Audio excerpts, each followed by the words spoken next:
Waziri wa mambo ya ndani nchini Mheshimiwa Innocent Bashungwa amemkabidhi zawadi ya cheti maalumu cha pongezi Sajenti Ramadhani Katonga wa Jeshi la Zimamoto na Uokoaji wa Morogoro kwa ujasiri mkubwa alioonyesha katika kuwaokoa watoto 5 waliokuwa wamezingirwa na maji katika mto wa Morogoro.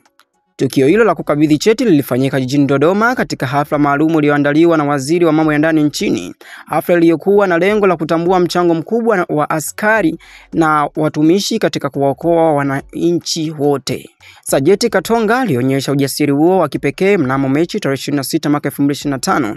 mara baada ya watoto 5 waliokuwa wakifua nguo pembezoni mwa mto Morogoro kuzingirwa ghafla na maji na yeye kufanikisha kuwaokoa wote wakiwa salama. Tukio ambalo liliripotiwa kwa kina na vyombo vya habari na kuchangia kuonyesha umuhimu wa huduma za uokoaji nchini. Akizungumza mara baada ya kupokea cheti hicho, Sajenti Katonga ametoa shukrani za dhati kwa serikali ya awamu ya 6 kupitia kwa Rais wa Jamhuri ya Muungano wa Tanzania, Amiri Jeshi Mkuu Samia Suluhu Hassan, Waziri wa mambo ya ndani nchini Mheshimiwa Innocent Bashungwa, Kamishna Jenerali wa Jeshi la Zimamoto na Uokoaji John Masunga kwa kutambua mchango wake pamoja na wa Jeshi